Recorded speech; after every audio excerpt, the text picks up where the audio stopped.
Welcome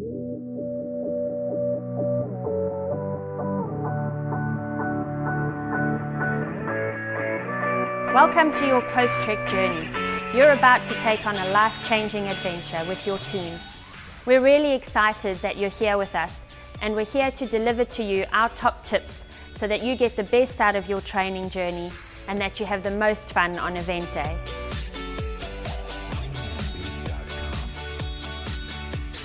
We've gathered together a host of experts in different areas to give you their top tips on foot care, nutrition, injury prevention, training and fundraising. Of course, along the way, you'll make friends, you'll have fun, and you'll be fundraising for Fred, the Fred Hollows Foundation. Your life will change, and while you do that, you'll be raising funds to change the life of many other people around the world by restoring sight. So congratulations on taking on this journey. We love that you're a part of our team, and we look forward to showing you the best possible way to get ready for your Coastrek.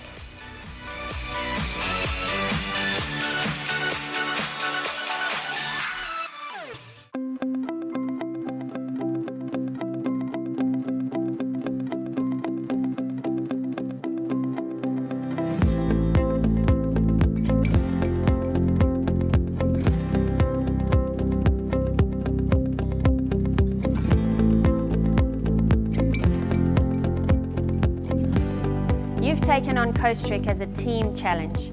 Doing something on your own is often easier, but as a team you need to think about each other.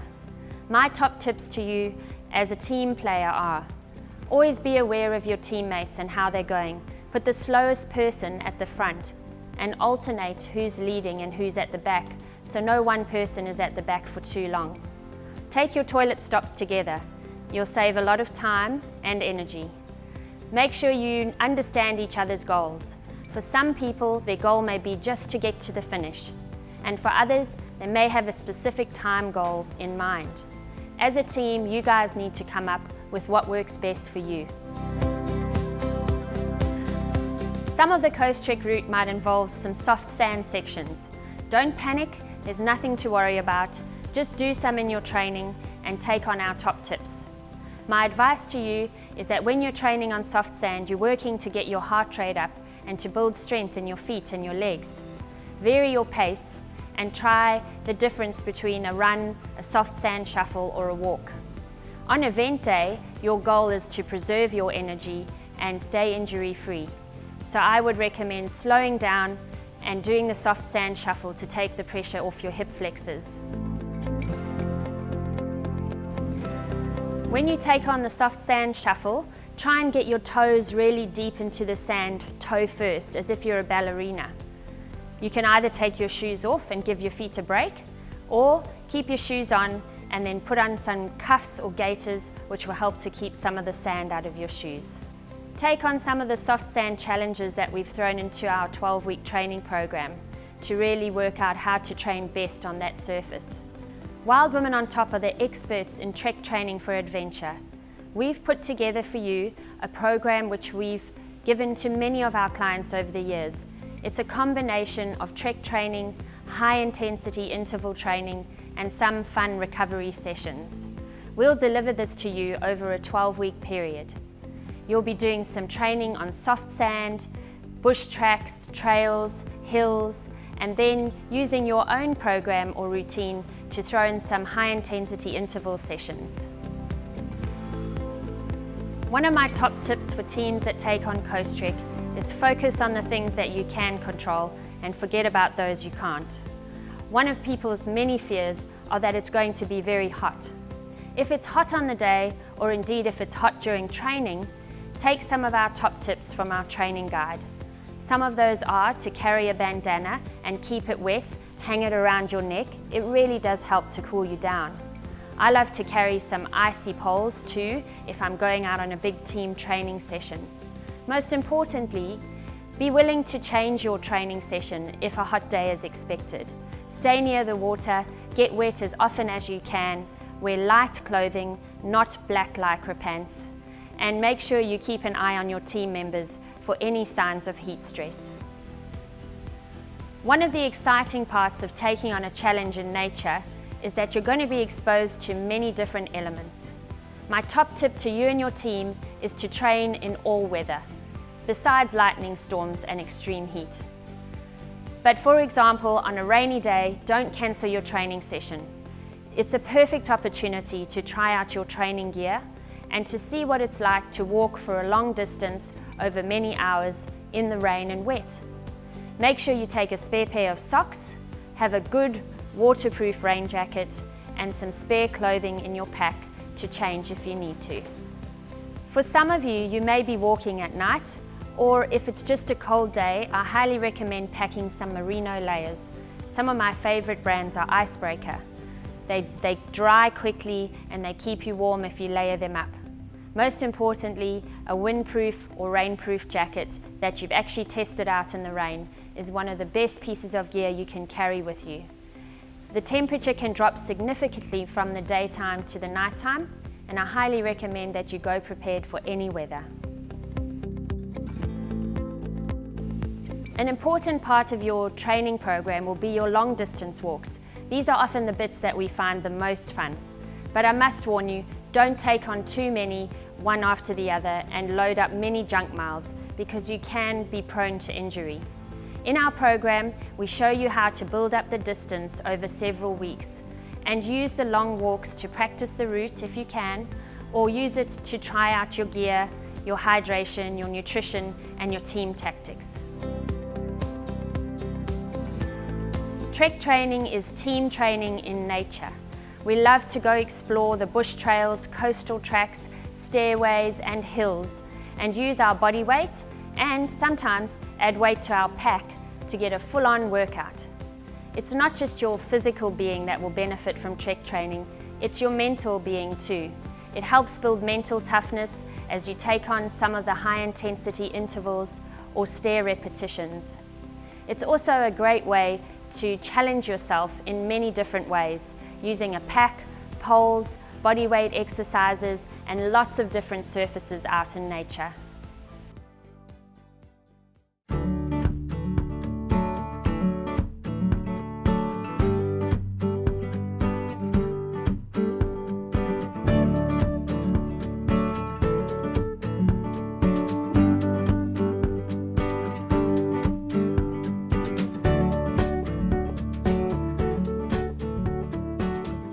Look, it's absolutely essential that everything you're planning to do on event day, you've practiced in your training. So that includes every nutrition strategy and your hydration strategies. It's one of the key mistakes that I've seen so many times. And one of those things are if people are used to following a low carb diet or they're used to following, a very healthy diet, which I hope most of the trekkers are, on the lead up, and then suddenly on event day they think, oh, I'm going to need lollies and jelly snakes and glucose gels, and suddenly they've got this influx of carbohydrate. Their gut is not accustomed to having so much carbohydrate in there, and especially so many sugary foods. And you can just end up feeling nauseous, you can even start being sick, and it really isn't going to help you on that day. So you've got to know what your gut can handle, and you can actually train, this is what athletes do, they train their gut to be able to absorb and take on board the amount of carbohydrate that you need to do a long-term endurance event, and that's what you really need to be practicing. One of my real top tips though is to make sure that you mix up the amount of different types of carbohydrate foods you're going to use. So don't just rely on those sugary sweet kind of foods. You want to mix up the savoury with the sweet. So if you've practiced those things in training, you're going to know what really works for you. The other thing that's good to do in training is to try to get an idea about how much you're going to drink and what you need to be doing to stay hydrated. And if you can practice those on a hot day and on a cooler day, it will also help you to understand how that's really going to vary. So my first ever Coastrek was the 100K, and we'd practice lots of hydration therapies. I had lots of hydrolytes and so on with me. And then event day was lots of rain. It was actually quite chilly at times. And it was a totally different hydration strategy to what it might have been if it had been a really hot day. Chicken noodle soup, which was very good in the rain last year. Going on. But the egg and bacon rolls are really nice. Yep. A special shop in Collaroy. Well, the week before Coastrek, in the old days, everyone thought about carb loading. So you certainly want your body's glycogen stores, that's your body's carbohydrate stores, to be full when you start event day, so that you've got as much fuel on board. So remember that your body is always burning a mixture of fat and carbohydrate. So you want the glycogen stores to be full because that's your limiting factor. Even if you're very lean, you've got plenty of fat on board, it's carbohydrate that's going to be restricted. So the goal of the week before is to make sure, come event day morning, your glycogen stores are full. But what you don't want to do is have tailored your training and be eating a whole load of extra fuel so that you actually gain a little bit of weight beforehand. That you want to be as light as you possibly can, of course, on the day so that you're feeling really, really good. So what you'll find is that all you need to do is keep eating the way that you've been eating, make sure that you're including, and my Dr. Joanna plate is a good model to follow, because then you include a good, what I call a smart carb in every meal. If you do that and you tailor your training at the same time, then you're going to find your glycogen stores are nicely full on event day morning and you feel super fit and ready to go. So what I suggest is having a really nice, slow release carbohydrate breakfast. So on the first year I did Coastrek, we made a beautiful big bircher muesli in the morning. So we'd soaked some oats and dried fruit overnight. We added some nuts and seeds, some natural yogurt in the morning. We all had a big bowl of that to start off. A bowl of porridge would be great, some muesli, toast. Really think about something that's a nice, slow release carb that's going to just fuel those first few hours. Then for snacks that you take with you, you've got to think about, one, what's going to be good to take and carry, and you want a mixture of sweet and savoury. My other warning factor is that I can promise you a lot of you are not going to feel like eating. So when you're walking and you're exercising for such a long period of time, your body's metabolism adjusts and it wants to adjust to help you with exercise. So it actually ramps back your appetite and it won't be cueing you to eat. So a mistake is to think, oh well, if I'm not hungry I shouldn't eat, which would be my normal advice. But during the event, you've actually got to force yourself. We even had, one of our team as a timekeeper saying, on the hour, making sure that everyone had at least something to eat every hour. So sandwiches, crackers, watch against dry foods just because your mouth might be quite dry and it can be hard to swallow. So think about putting some moisture either onto those crackers or into the sandwich. The other big suggestion that I have is have a support crew who meet you at 1 or 2 points and bring you some fresh food. So we had a support crew meet us in the morning with a beautiful big fruit salad with some yogurt, and that was just so refreshing and lovely to have something nice and cold and fresh. On the year that it was pouring with rain, we actually had our support crew meet us with a big pot of chicken and barley soup and some white bread rolls, and that was just fantastic. That was the 100K, so at the 60K mark when we were all dying in our last legs, actually that meal really picked us up, and amazingly we got through to the end. The last thing I should say there are, even if you think in training I'm not going to need glucose gels, I would practice in training, making sure that how you feel when you have a glucose gel.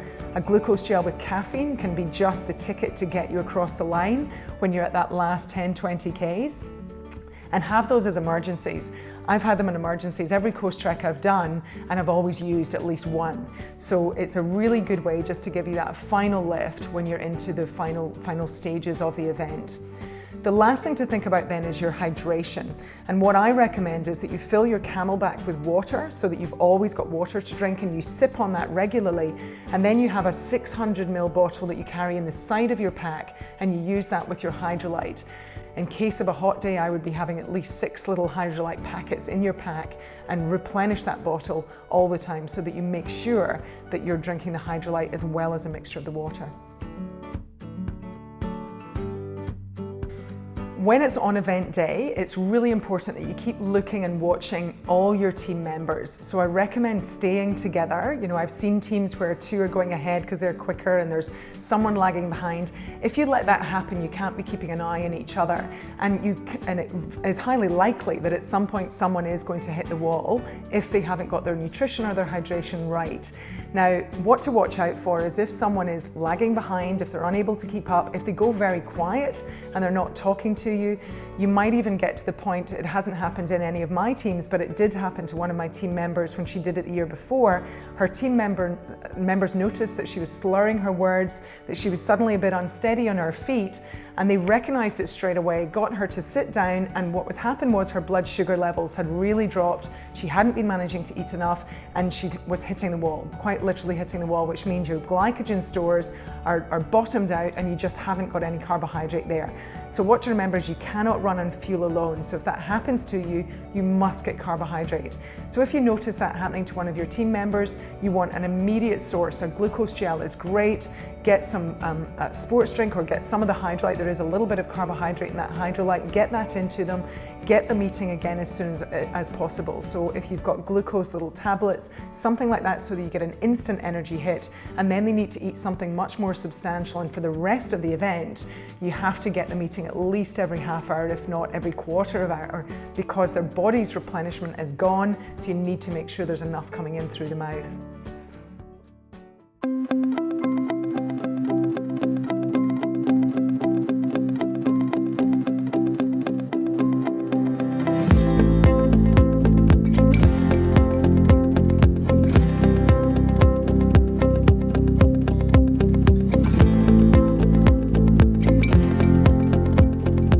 Top tip for Coastrek for feet is prepare, prepare, prepare. You need to be spending time in your shoes and on your feet to give yourself the best chance of not getting an overuse injury and not having blisters.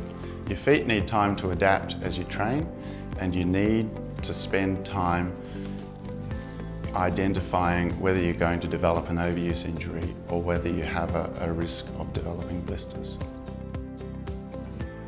You really should be getting your footwear sorted out well before the 12-week mark. You definitely don't want to be getting new shoes for event day or soon before event day because you're going to end up putting yourself at risk of overuse injury and blisters. Shoe selection, fit, lacing, really important things that you need to get right from the beginning. Also, you need to have a second pair of shoes to use on event day and in your training. Really important to use it in your training.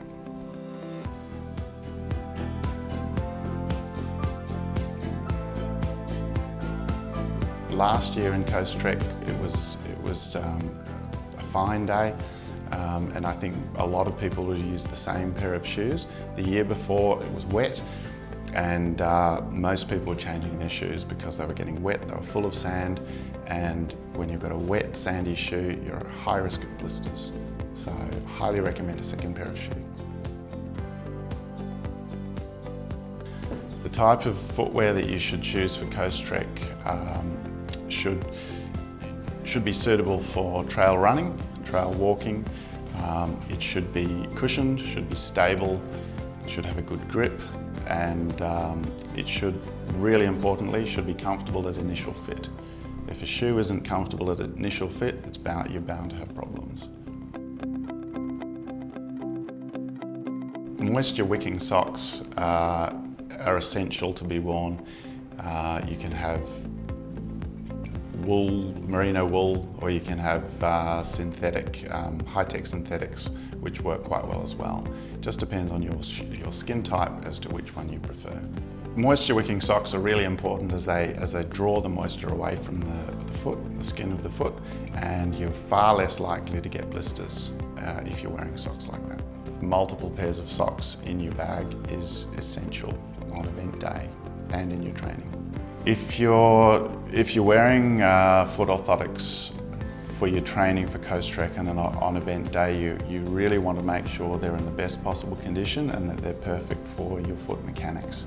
Things change over years. We recommend that people have new orthotics every 3 to 5 years, particularly if they're getting any new injuries or if the orthotic is particularly worn. So definitely, if you're wearing foot orthotics for Coastrek or planning to wear foot orthotics for Coastrek, you need to get them checked early on, as it takes time for the assessments and for the orthotics to be remade if necessary.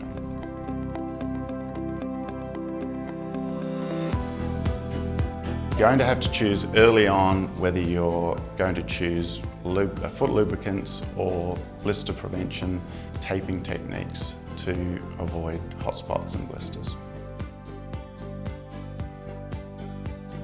So a hot spot is an area of skin within the shoe that's under too much pressure or friction, which needs to have time to either get used to that level of pressure and friction, or you need to arrange a blister prevention strategy like foot lubrication or blister prevention taping. If you're going to be taping your feet, you need to be putting it on the night before. We tend to use a very thin tape, such as Fix-A-Mall or Strap It, Fix It. What that means is that it isn't going to take room in your shoes, and it's going to allow your foot to move normally but reduce those hot spots.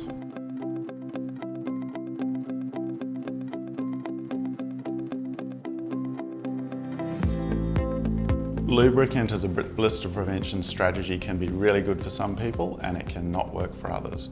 So the best thing for you to do is to work out early on in your training whether foot lubricants are going to work for you. And if they do, that's fantastic. If they don't, stick to taping.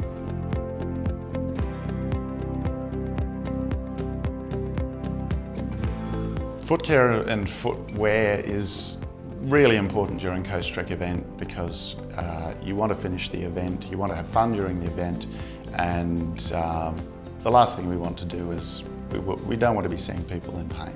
So do your training, have a good time.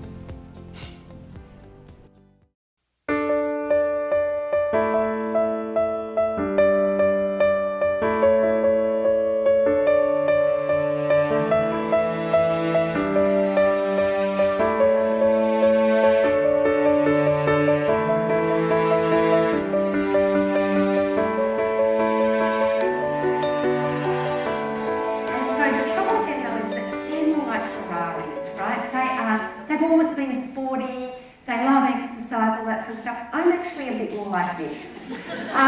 You know, I've never been very sporty. I love moving and I love exercise, but I've never been an endurance athlete, and I'm always kind of worried a lot about, taking on something as big. Because I think the main thing for you to get out of today is that it is a journey for your body and your mind. And often there's some very simple things that you can do to actually make a big difference. The first thing is, if you've got a barina, like me, don't just take it out for long drives, because often that's the first thing that people think is, I've got to do this 50 Ks, right? And so I have to get up and build up to 50 Ks.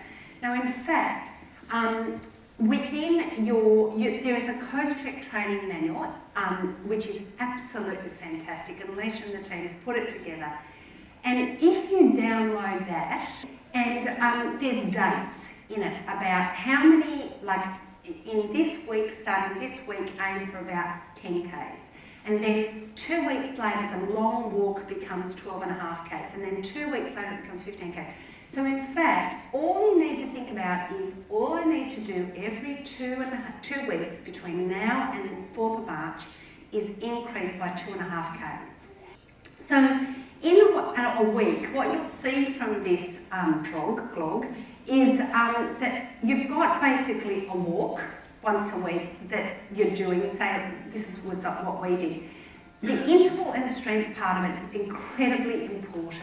So the whole thing around stairs and little kind of bits of huff and puff, getting that strength underneath just walking is incredibly, incredibly important. So that interval and strength training is very important. Then you might do another walk. So say it's Monday. Monday might be your walk, not too long, say 40 minutes, something like that, 45 minutes, your interval and strength training, another walk. Then what I call your reboot day. So your reboot day is a day where you do your low-level stuff, and we'll talk about what that looks like. But it's really about getting your brain and your body so that your deep core is really working, that your glutes are working, that all the stuff that can lead to injury is really fired on. And then you have another interval strength training day, and then you do your distance walk on whichever day you decide it's going to be. So it might, for us, it was always a Saturday or a Sunday. The big mistake that we see when we see people injured, and we have a lot of people who come through the practice who start endurance walking or a trek or going on Mont Blanc or whatever it is that they always focus on the distance aspect. And actually, you've got to really get it out of your head that that's the most important thing. It's actually the journey that leads to you being able to do the distance. It's the reboot part of it that I think is actually really, really important. And the reason that reboot is important is because what we often see is people get globally stronger, so they're getting stronger through their legs, they're getting stronger through their arms, but it's often your old niggly injuries that really start to play up, and that's really where we need to start. So it's not, the whole process is not a straight line. You know, your journey is going to look a lot more like this, where you start off with 1 week and you go up, and then you have to have that little bit of downtime sometime in the week, which allows you then to go to the next point, and then the next week, and the next week. And as you gradually progress up, you'll find you get to that point about 3 weeks out where you actually start to taper off. And I've spent many years working with elite athletes, particularly with the Waratahs and the Brumbies, who are now so fabulous. And we were in the dark for so many years. And with netballers, and I think this understanding that you do need to taper off, and that's all in your log. So the second tip is that you need to understand what that reboot is for your body type, and that is very much about what we call floppies, flippies and stiffies. This is all about how much flexibility your body has. So the thing with floppies is that they're people who, as kids, you could do the splits. As kids, you could pull your thumb all the way back, you've probably got double jointed elbows, you can still put your hands flat on the floor when you're bending forward, put your hands up. Who are the floppies? Come on, up you go. There you go, have a look around the room. There's usually about 10 to 12% of the population of floppies. And you'll tend to find with floppies is that because you're very flexible, they love stretching, right? But in fact what floppies need, as floppies start doing endurance stuff, because we move a lot, we often end up with a lot more injuries. So if you are a floppy, we need to kind of think about what you're going to do. Stiffies are people who have never ever touched their toes. They hate stretching more than life itself. They can still remember those dreadful people at school who could do gymnastics and they hated all those classes. They generally don't get very many injuries though. Hands up, who are the stiffies? Put your hands up. See? They're very proud, stiff and proud. Out you go. And the good thing about being a stiffy is you'll probably get through this with absolutely no problem. The majority of us are what we call flippies, floppies with stiff bits, right? So we couldn't quite do the splits as kids. You can touch your toes, but you've always had a bit of a stiff thoracic spine and tight hamstrings, maybe slightly tight hips.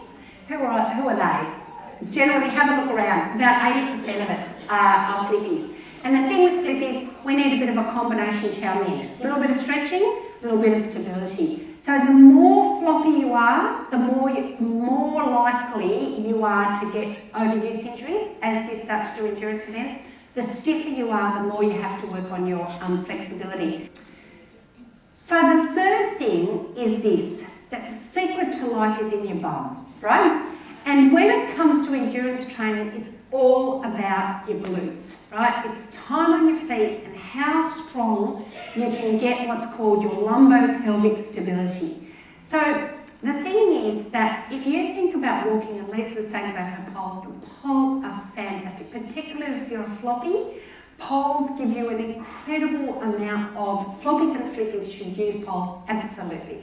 Because what they do is they bring your upper body in as you walk and really help turn on your glutes and your lumbo-pelvic stabilizers. So you want to really think about getting poles, and if you've never used them before, book in for a trek training session or come and see us and get someone to show you how to use them, because there's actually quite a technique to using poles well, and when you get the hang of it, they're fantastic. But if you look at her there walking through the thing, the big thing you'll see with a lot of us, particularly floppies and flippies, is this tendency that as you're walking for that knee to come in, and you'll find that as you get more and more fatigued, this is where if you haven't got good glute control, you'll start to get some injuries coming in there, particularly around your knee. So what you'll also see is you'll see a lot of people who take off without their poles and they start doing a lot of very quick walking because they think, well, I'm going to walk quickly and build up my huff and puff. But what you'll often find is that they start to get problems in their feet, particularly in their plantar fascia, and also tendinopathies. So that's the kind of thing that you see: Achilles tendonitis, plantar fasciitis, and hamstring problems.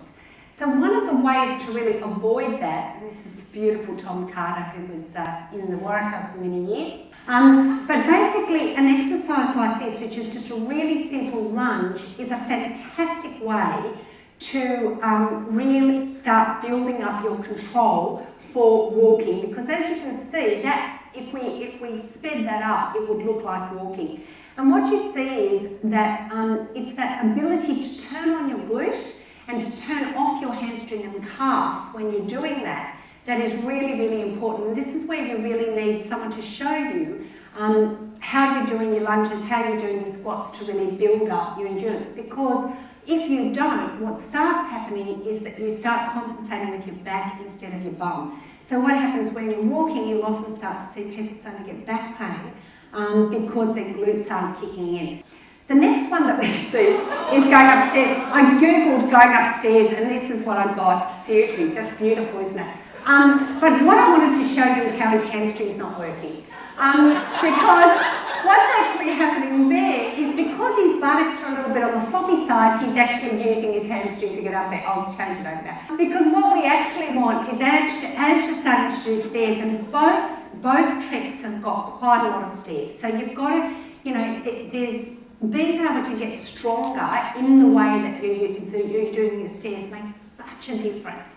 Because as you go up, you won't be daunted when you're looking at that last hill coming into, say, Balmoral, where there's that big sort of long flight of stairs up from George's Point, and you're just going to go, this is fine, because you've got something in your thing. And this is what you'll see is that when you don't have that good strength, often what will happen then is you start to use your hip flexors, so you'll often get people with hip flexor pain and osteitis pubis, which is groin problems. And you'll often see as well that you'll get back pain as that comes in as well. So you'll get a lot of back pain and tension, you'll get a lot of overarching and gripping because you're trying to compensate through your feet, and you'll also get a lot of hip flexor issues. So, often when you do start to get overuse injuries as you increase your load, just be very aware that that's the end of the story, not the beginning of the story. Where you start to get pain is where it's finally the break in the chain, right? And actually we need to come right back from that and go, okay, what's your body like? Are you a floppy or a floppy or flippy? Have you just suddenly started to increase your load? The number of people we see who are floppies, they've had some, grumbly old injury, and the first walk they do is 15 Ks. And you go, really? This is what's going to happen. So just really understanding how that load comes along is very important. So, have a wonderful Coastrek journey. If you feel any kind of anxiety around your body, come and see us or go and see your physio, your osteopath. We're very happy to work in conjunction with people. Download that training manual. It is bloody brilliant, and it will get you through and be organised. Slot it into your diary, get your teams together. You'll be absolutely fine and be just a fantastic journey for you all. Thanks for having me.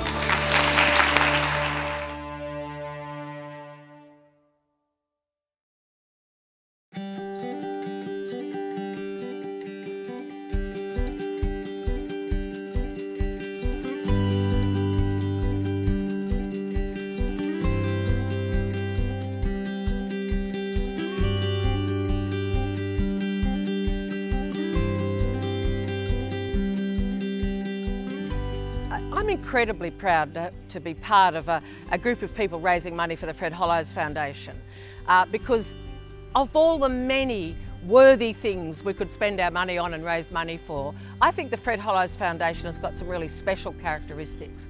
I think number one is the fact that it makes people who are needlessly blind see. It's just such an obvious good that enables the individual to get work, to study, to care for their families. It has such an immediate practical benefit to the individual that I think everyone can understand why that's so important. The second thing is that the Fred Hollows Foundation trains people in local communities all over the world and in parts of Australia to do the necessary surgery to help people who are blind to see. So it has a community development aspect. And then on top of that, they've also been involved in manufacturing in the nations where they do the helping, the little thing that they put in the eye to help the blind see. So they've managed to reduce the cost as well as empowering people locally with skills in order to make local people see. To me, it just ticks all the boxes. The other thing that's quite remarkable about walking for the Fred Hollows Foundation as part of Coastrek is the impact that our relatively small amounts of money that we raise can make. As an individual, we make a commitment when we walk with Coastrek to raise $400, and that can support an optometrist to screen people in many countries and identify people who can benefit from the help of the Fred Hollows Foundation. For the whole team, you raise a minimum of $1,600, and this can employ a lid surgeon in a country that can help thousands of people to see. So to us in our Western world, relatively small amounts of money that we can raise from our friends and family and various activities can just have the most astonishing impact. Look, every individual and every team is different when it comes to raising money for Coastrek, but I guess my personal top tips for raising money is to use the little messages that we get from the Fred Hollows Foundation. Once you sign up, they send you like little templates, and I personalise them. Personally, I make them much shorter, and I add in some personal feelings and ideas, and I email them regularly to a large cross-section of friends, family and professional colleagues. And I'm totally unembarrassed about doing that, and I'll tell you why. I have found over a number of years being involved with Coastrek, like 6 or 7 years for me, that people really respect the Fred Hollows Foundation. They really know about it. They essentially know it makes the blind see. They know that it takes relatively little money to make a huge difference in people's lives who are needlessly blind, and they're keen to give if they can. The second thing I've learned is I don't get upset if someone doesn't give to me, even if they're a close friend, because none of us really know what each other are doing when it comes to donations. So let go of all your anxieties and regularly send out those little templates modified to make them personal to you and your team.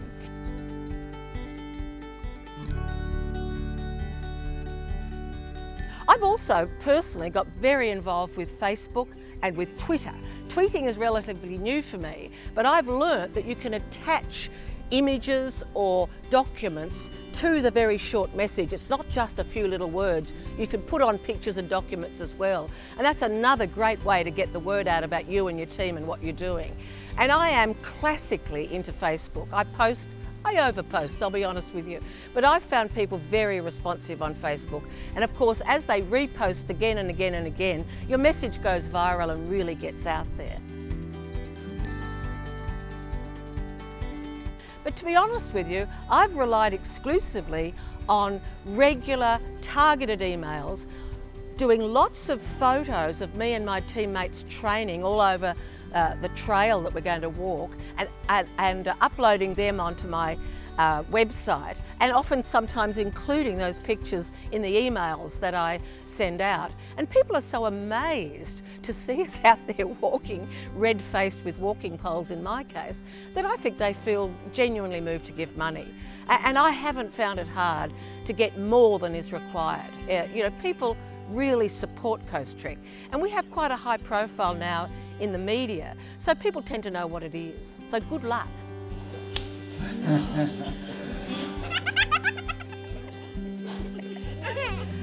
And you know, when it comes down to it, $400 for an individual, $1,600 for a team, you can raise that in one event, whether it's a barbecue at your local park or a trivia night, a dinner. You can actually pull off that in one decent event that you do with your team.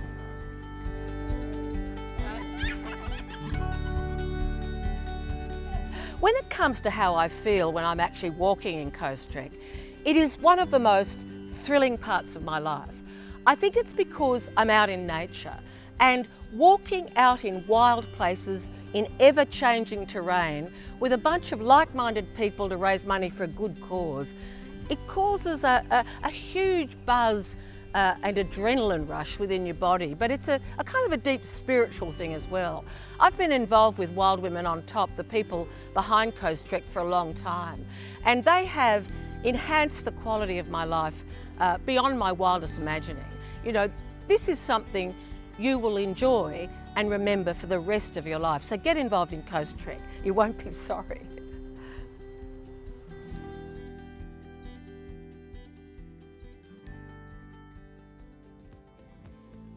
We hope you found this an invaluable resource in your journey to your Coastrek event day. There's also heaps of other information and resources online on our website, so make sure you send your teammates there to download their training guide and your map books.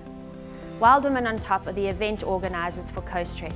We've seen over 10,000 people take part in our walk along the coasts of Australia. We're excited that you've joined our journey, as our goal is to get 50,000 women trekking by 2020. It's a big, hairy, audacious goal, but we have an awesome community and a team that are here to help you on your journey and to reach our goal. Thank you for being part of Coastrek.